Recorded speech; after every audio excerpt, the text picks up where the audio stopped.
not only that, what do? First woman of color to be the commissioner. First Spanish speaking to be the commissioner in the police department.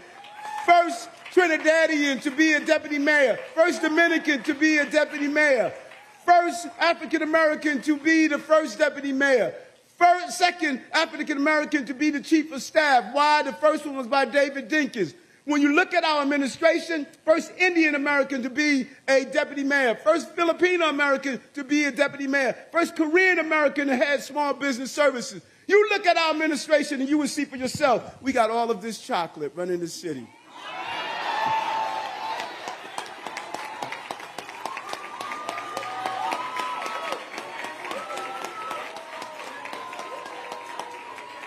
And you're trying to figure out why they hating on me?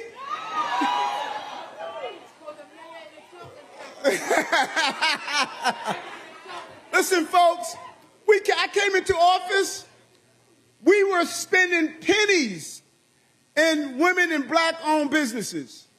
We're now spending billions of dollars. All right, guys, so we got to talk about a story that I believe is a great example of what I tried to tell you guys about how foreign countries have realized that, hey, in order to destroy the United States of America, we do not need to engage in traditional warfare, okay? We don't have to invade the United States with military troops or weapons or bombs or anything like that. We don't have to do that, okay? All we have to do to destroy America is to push woke ideology on the country and then take advantage of the woke ideology, aka a lack of common sense, in order to infiltrate the country from the southern border, okay? And then we can conduct our operations using our agents of chaos from within the United States of America, and we don't even have to lose any troops, right? We don't have to sacrifice any lives in order to do so. I thoroughly believe that this is what China is currently doing. This is what a lot of these countries are currently doing, and this is why you see so many illegals of so many different nationalities, ethnicities from different countries coming through the southern border, okay? Because I believe that they're purposely being sent to the United States because essentially we are now being seen as the toilet bowl of the world, okay? In the sense that everybody can just flush, right, their people into the United States of America, okay? And hey, they're kind of right because the Biden administration has an open borders policy that essentially allows for that to happen. And that has deadly consequences. Like, for example, the fentanyl crisis, which the mainstream liberal media refuses to acknowledge. The amount of people that have been killed as a result of smuggling fentanyl into the country is something that, again, the liberal media won't talk about, okay? In fact, they'll probably laugh at it, okay? They'll laugh at migrant crime, claiming it's a conspiracy, that the American people are actually deadlier than some of these illegal immigrants coming to the country. When Trump says that, hey, these third world countries, these Latin American countries are sending their criminals here, their criminals are invading the country. Again, they try to say that that's some conspiracy. That is xenophobia, when that's actually truth. That is the reality of the situation. And we have New York City, which is a liberal city, confronting this reality because the New York Police Department is sounding the alarm on a Venezuelan street gang that is operating in the city, and things are getting worse. They're being instructed to shoot and kill NYPD police officers as their criminal enterprise grows in the United States. Again, this is the result of Biden's open border policies and the sanctuary city policies of these liberal cities, okay? What you have is New York City becoming Caracas, okay, the capital of Venezuela, which apparently, again, the crime rate has dropped in Venezuela because so many criminals have left that country and they've come to the United States. So now we have to deal with it, right? We quite literally are becoming like some of these third world countries, right? That is what is happening, okay? And New York City essentially has become a third world city as a result. Police are trying to tackle the rapidly escalating violent crime among Venezuelan gang members in the city who have gotten into New York. Fox 8's Linda Schmidt talked to the NYPD, who says this crime wave is one of their greatest challenges. She joins us live from the newsroom now. Linda, what can you tell us tonight?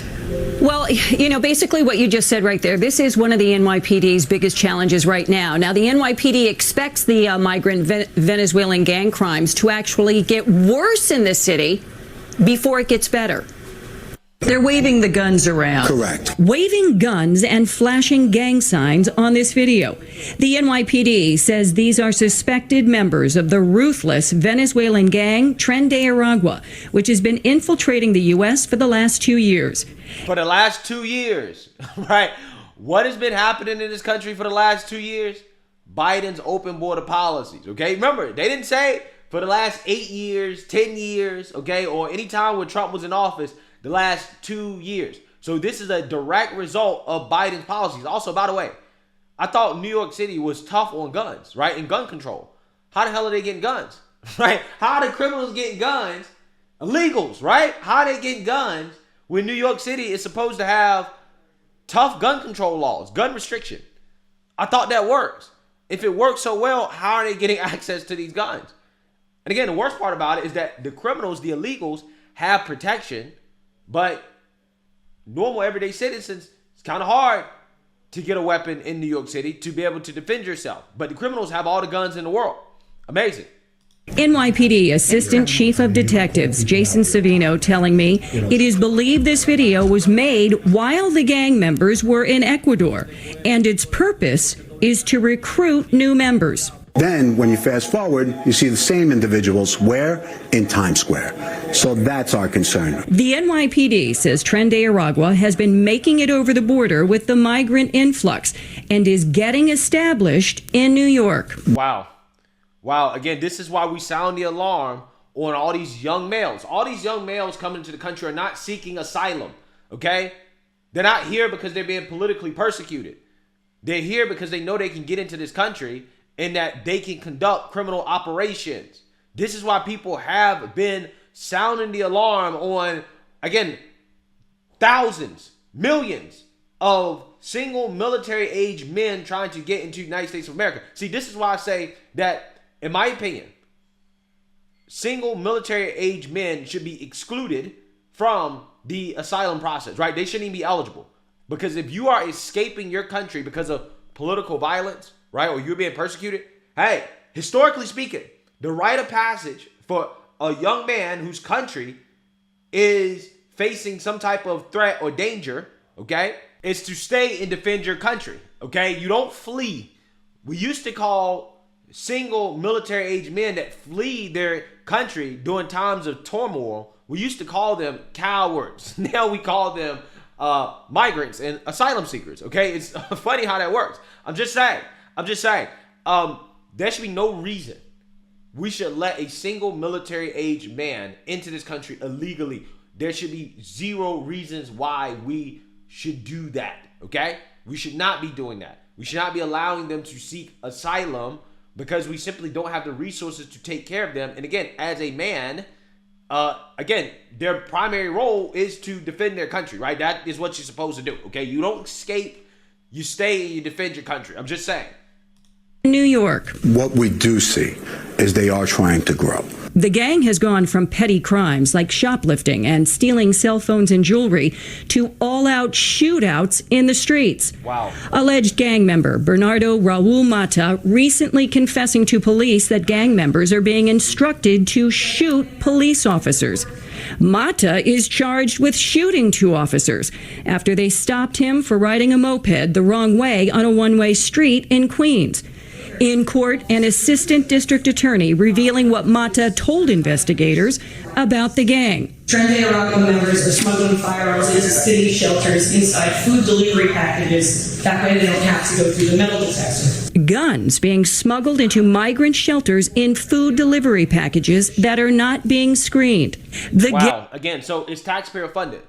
Taxpayer funded smuggling. Now you got Eric Adams out here bragging, oh, we're spending billions on black and brown businesses. Look at all this chocolate running the city. This is why they're hating on us. And it's like, no. People are criticizing you because you're running the city into the ground. You're doing a terrible job. Look at this. You are funneling money into these so-called black and brown businesses, the same way that Chicago is, by the way, to help illegals, right? And then they want to virtue signal and say, oh, well, look at us. We're sending all this taxpayer money to these black and brown businesses to take care of illegals. While at the same time, guns, drugs, narcotics are being smuggled into the country through all of these services that are being provided for to the illegals. So they're taking advantage of it, and they are conducting their criminal enterprise through these services that are being funded by taxpayer dollars. So again, essentially, we are spending millions of taxpayer dollars to grow Venezuelan street gangs in our cities. Again, this is as ass backwards as it gets. And then people want to say, well, you're immoral if you don't want to allow illegals in this country. And I'm like, no. I'm actually taking a moral stance, okay? I'm actually the one that's taking a moral stance because I understand what happens as a consequence of allowing all these illegals into the country. This is what happens. This is what you get. Now you have a much bigger problem, right? So it just blows my mind that the mainstream liberal media is basically ignoring a story that, in my opinion, is probably going to be one of the biggest stories on a consistent basis that we're going to be dealing with over the next few years because of all the gangs and criminals that have come into this country. But again, when Trump sounds the alarm on that, when he says, hey, some of these illegal immigrants are poisoning the blood of our country. Oh, well, he's invoking Hitler, right? This is what they say. They have more smoke for people who tell the truth about illegal immigrants than they do for the criminals, the illegal immigrants that commit the crimes, okay? That's the problem. Democrat leadership has run this country into the ground, especially when it comes to this issue of immigration. I've never seen anything like this before. These liberal cities are going to become uninhabitable. I'm so serious, right? Between their terrible policies, between illegals taking over the cities, it's going to be uninhabitable. I don't understand why anybody's living in any of these cities. It is dangerous, okay? For your own survival, I suggest people evacuate, right? Evacuate. Because I'm telling you, New York City is going to be Caracas, right? That's what's going to happen. Gang violence is escalating, and now drugs are coming into the picture. We're just starting to see a drug called Tusi, which is a pink cocaine type substance. It seems like this is Straight from Latin America, right? Straight from Latin America. Again, this is New York becoming some Latin American city, okay? Look at AOC's district. You got prostitution on the street. Women selling box everywhere. Just like in some Latin American country. That's exactly what you see. It's the same thing. Okay, gangs, all this other stuff. But again, according to the media, not a problem. Joy Reid laughs at this. Pramila Jayapal laughs, chuckles. Oh, it's an exaggeration. Okay, all right. is a huge challenge. It's as big of a challenge as we faced. The NYPD has faced difficult challenges in the past and is determined to win this fight to keep New Yorkers safe. We're having success. We're taking down networks of individuals. We're up to the task and we'll accomplish it. Now, today, I also reached out to City Hall about security and metal detectors at the city-run migrant shelters, and I asked them why food containers are not being screened for possible weapons or drugs. Now, I was told those items are supposed to be screened every single time. And now the city is now retraining security personnel at all city-run migrant shelters. Natasha, Teresa, back upstairs to you. So again, how many billions of dollars have we poured into these migrant shelters just to end up facilitating a criminal enterprise, right? Being taken advantage by the illegals. Oh, but this is compassion. I don't think this is compassion. This is nonsense. This is incompetence. It is anti-American, because you have to be anti-American in order to allow illegals into the country, people who are not Americans, and then to facilitate a criminal enterprise that ultimately is going to cost the American people their lives. It already has, okay? And again, it's a problem that we're not talking about enough, but it's just getting bigger and bigger and bigger. They're being instructed to shoot and kill police officers. These individuals are ruthless, and they're not being deported as they should be.